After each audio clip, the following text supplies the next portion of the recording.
इनको ज्ञापन दो, इनका नाक रगड़ो, आवाज बुलंद करो, फिर भी सरकार नहीं सुनने लग रही। भाई साहब हमने सुना था पहले जब राजा ढोल नगाड़ों के साथ लोगों को अपनी बात बताया करते, आज मैं ढोल नगाड़ों के साथ आम आदमी की, कर्मचारियों की बात इन लोगों को बताने के लिए आया हूं भाई साहब, क्योंकि मैं सरकार को इसकी औकात याद दिलाना चाहता हूं। और भाई साहब सबसे बड़ी बात, पैसा जनता का और ऐश करे नेता। नमस्कार, मैं हूं सोनिया और आप देख रहे हैं RSN एक्सप्रेस। भाई मिनी सेक्रेटरीट के बाहर धरने, मुर्दाबाद मुर्दाबाद, प्रशासन के खिलाफ, पुलिस प्रशासन के खिलाफ, सरकार के खिलाफ तो बहुत देखे होंगे आपने, लेकिन कैसा हो अगर देखने को मिले कि मिनी सेक्रेटरीट के बाहर कोई ढोल धमाके लेकर आया हुआ है। जी हाँ, तो आपको दिखाएंगे तस्वीरों के माध्यम से कि आज मिनी सेक्रेटरीट में ढोल धमाके बज रहे हैं, यहाँ पर नाच गाना हो रहा है और करने वाला कौन है? One and only Manoj Rathi. जी हाँ, जिन्होंने तो शायद बीड़ा ही उठा लिया है सरकार और प्रशासन के खिलाफ, जंग लड़ने का, लड़ाई लड़ने का, उनको किसी न किसी मुद्दे पर छेड़ते रहने का, उंगली करने का। तो ऐसा ही कोई मुद्दा लेकर आज वो यहाँ पर पहुँचे हैं, लेकिन अकेले नहीं आए हैं। इस बार अकेले नहीं आए हैं, इस बार लेकर आए हैं अपनी पूरी पलटन को, साथ के साथ ढोल धमाकों को, लोगों को नचाते गाते हुए वो यहाँ लेकर आए हैं। तो चलिए देखते हैं आखिर पूरा मामला क्या है, आखिर क्यों आज वन मैन आर्मी जिसको कहा जाता है मनोज राठी, आज वो अपना पूरा दमकल लेकर यहाँ पर पहुंचे हैं। क्या है पूरा मामला, आइए उन्हीं की जुबानी जानते हैं।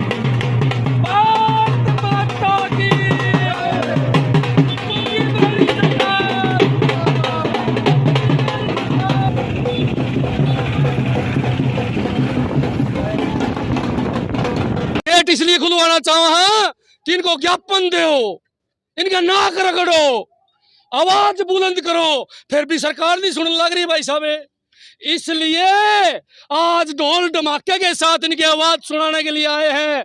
आम आदमी को देखते ही नहीं, आम आदमी को सुनते ही नहीं। हमने सुना था पहले जब राजा ढोल नगाड़ों के साथ लोगों को अपनी बात बताया करते, आज मैं ढोल नगाड़ों के साथ आम आदमी की, कर्मचारियों की बात इन लोगों को बताने के लिए आया हूं। भाई साहब क्या बात है, आज हमारा मुद्दा बहुत बड़ा है। सबसे पहला मुद्दा है कि जितने भी सरकारी कर्मचारी हैं उनकी पुरानी पेंशन बहाल की जाए। भाई साहब पंजाब में सरकार बनता पहले बहाल कर दी, माला ताऊ घटना तो 2.5 साल हो कुर्सी बची मैंने, आज ही मांगी हमने यह बात है। तो पहली मांग पुरानी पेंशन बहाल करे, क्योंकि मैं इस सरकार को इसकी औकात याद दिलाना चाहता हूं। यह सरकार जो है भाई साहब लीडर ने तो पिलसन देने लग रही है, बीजेपी जेजेपी के नेता 5-5 पिलसन चूसन लग रहे हैं। भाई साहब 2 बार MLA बन गया 2 पिलसन, 1 बार MLA बन गया 1 पिलसन। मैं पूछना चाहूं इस सरकार से कितनी पिलसन चाहिए तुमने? और भाई साहब सबसे बड़ी बात, पैसा जनता का और ऐश करे नेता। मैं एक बात पूछना चाहूं सरकार से, BSF border security force, CRPF, भाई साहब बॉर्डर सिक्योरिटी फोर्स का मतलब यह है लड़ाई होने पहले लड़ाई लड़ना BSF का काम है। CRPF का काम है अलगाववाद, उग्रवाद को दबाना CRPF का काम है। उनकी तो हमारा ताऊ और पिलसन पी गए और आपकी 3-3 बांध रहे हैं। मैं यह बात दिखाने खातर ढोल लेके आया हूं कि ये नेता आपकी 3-3, 5-5 पिलसन लेवे और हमारे जवान बॉर्डर पर मरण लाग रहे हैं, उनकी पेंशन बहाल को नहीं करेंगे। शर्म की और डूब मरने की बात है। ढोल कहाँ पे लेके जाओगे? ढोल DC दफ्तर का बजावांगे ताकि CM ना पता चले। वहाँ तक तो आज तक कोई नहीं पहुंचा। आप हम पूछेंगे भाई साहब, अभी आप इंतजार करो, हम पूछेंगे। भाई साहब पंजाब में दफ्तर के अंदर बैठ लिए, हाँ हरियाणा दूर नहीं है, पंजाब के साथ लग है। मैं तो अधिकारियों को एक बात बताना चाहूँ, बिना बात तुम्हारा रास्ता मत रोक क्या करो, हम कोई आतंकवादी नहीं है। ढोल बजाना अगर गुनाह है या कोई गाइडलाइन है ढोल की, तो मैंने दिखाओ भाई साहब कि आप ढोल नहीं बजा सकते। अब की बारी भैंस कहाँ गई? पिछली बारी भैंस लाए थे। भाई साहब अगली बार झोटा ले आऊंगा खातर है, भैंस की कौन देखी है। मैं दूसरे मुद्दे की आपको बात बताना चाहूंगा। झोटा के करेंगे सर भैंस के आगे ढोल बजाने से क्या होगा? बेबे या जनता सब देखने लग रही है, भैंस का आगे नहीं सरकार का अगर ढोल बजाने तो सरकार पड़ जाया करे बेबे। सारे विधायक डाकम डाक हो रहे हैं। दूसरी मेरी मांग इससे बड़ी है भाई साहब, ये बीजेपी जेजेपी के नेता हजारों पुलिस वालों की सिक्योरिटी लिया टोरा बनाते आंटे हैं। स्टेटस बना रखा इन लोगों ने, जबकि हरियाणा के अंदर कोई आतंकवाद नहीं है, कोई अलगाववाद नहीं है। इन लोगों ने वीआईपी कल्चर बना रखा है। तो मेरी दूसरी मांग मुख्यमंत्री से ये है कि आप इनकी सिक्योरिटी तुरंत हटाओ जी, आप इनकी सिक्योरिटी तुरंत हटाओ, ताकि जो पैसा है जनता का, जो जनता का पैसा है वो बचे भाई साहब।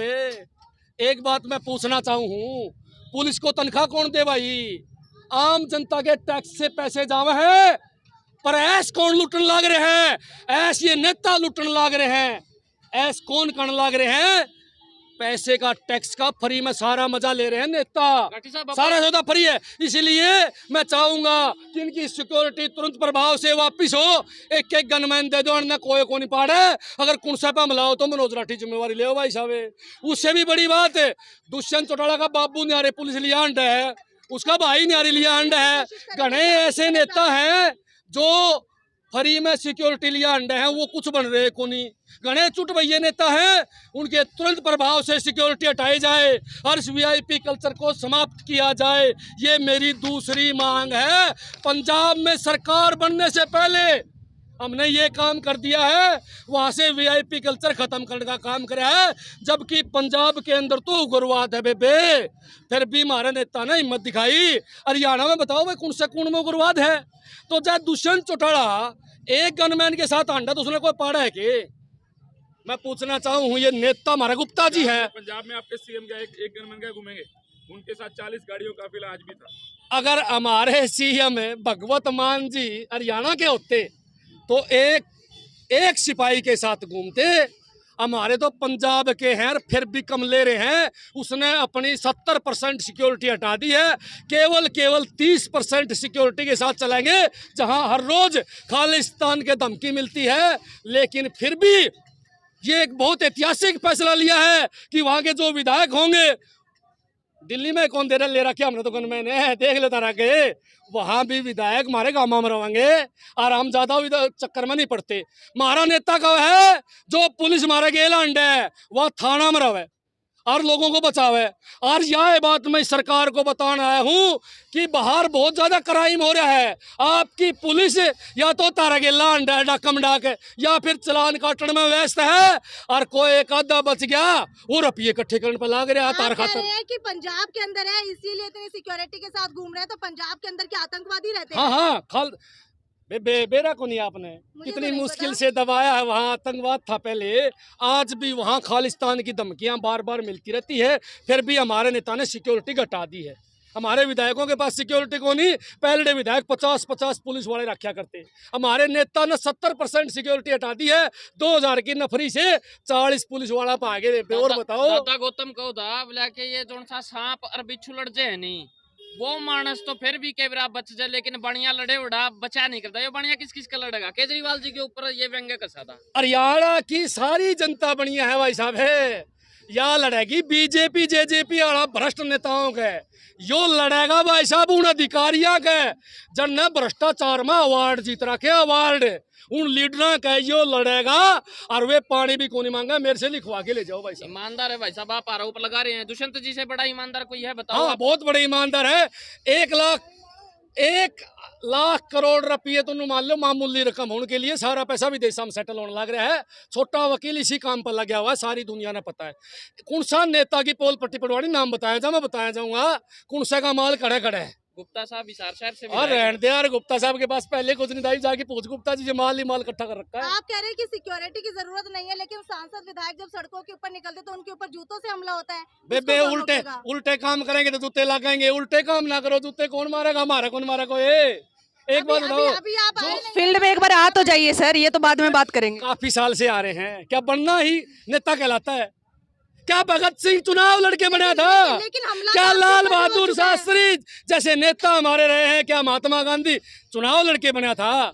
जनता की सेवा करने वाला हर आदमी नेता है। सर, और उसको भला किसी भी पॉलिटिशियन 100% खोल के छोड़ांगे आज तो बस। आप कह रहे हैं सिक्योरिटी की जरूरत नहीं है। दिल्ली के मुख्यमंत्री अरविंद केजरीवाल के ऊपर शाही फेंकी गई थी, तो आपको फिर लगता है भी- अभी भी सिक्योरिटी की जरूरत नहीं? उन्होंने क्या गलत किया फिर था? भी बेबे ऐसे थोड़े से ले रहे हैं हम तो। साईं क्या थप्पड़ भी मारा वो सारा है ना, उसने नू कही थी ना सारी सिक्योरिटी हटाओ, तो बीजेपी वाला ने फिकवाई और थी। हरियाणा के अंदर ही मारा था एक बार तो। हाँ फिकवाई थी, वो मुंह मरवा में थप्पड़ थप्पड़, ताकि जो सिक्योरिटी उल्टी ना हटवा दे, करे बैरिकाड है हमारा टोरा खराब ना कर दे। नहीं, ऐसा तो नहीं सर, आपकी पार्टी के इसलिए बोल रहे हो, एक बात बताओ, आपकी पार्टी के इसलिए फेवर कर रहे हो। एक बात बताओ आप मैंने, फिर भी हमारे पास वहाँ ज्यादा सिक्योरिटी नहीं, 3 गाड़ी चल रहा है बेचारे के लिए। हरियाणा की तरफ 3 गाड़ी चल रहे हैं, लेकिन खट्टर साहब का देखो, दुष्यंत का देखो, टोरा बरान खतर। एक बात बताओ जी, किसी की हिम्मत है को खट्टर साहब का देख ले?